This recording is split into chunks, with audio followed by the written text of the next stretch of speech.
تلقى الملك محمد السادس اتصالا هاتفيا أمس من رئيس الولايات المتحدة الأمريكية جوزيف بايدن، وخلال هذه المباحثات أعرب الرئيس الأمريكي للملك محمد السادس وللشعب المغربي عن تعازي الشخصية وتعزي الشعب والحكومة الأمريكيين، وذلك في أعقاب الزلزال المؤلم الذي ضرب عددا من أقاليم المملكة. وأشاد الرئيس بايدن بهذه المناسبة بسرعة وبنجاعة تدبير تداعيات هذه الكارثة الطبيعية الكبرى، وذلك تنفيذا للتعليمات الملكية السامية. كما أعرب الرئيس الأمريكي عن استعداد بلاده تقديم المساعدة والدعم الضروريين للمملكة بناء على احتياجات محددة من طرف السلطات المغربية، كما هي مدرجة في إطار مخطط العمل متعدد الجوانب الذي اعتمدته المملكة لمواجهة هذه المأساة.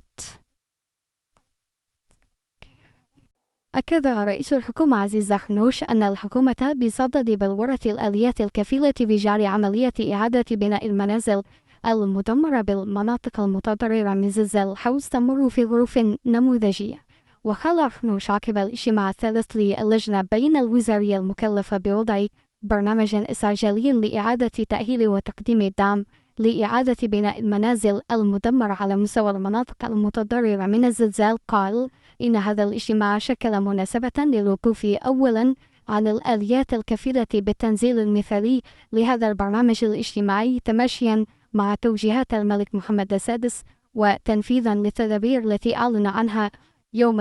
الخميس المنصرم، لافتا إلى أن اللجان التقنية تشتغل في الميدان لتحديد المنازل التي انهارت كليا أو بشكل جزئي.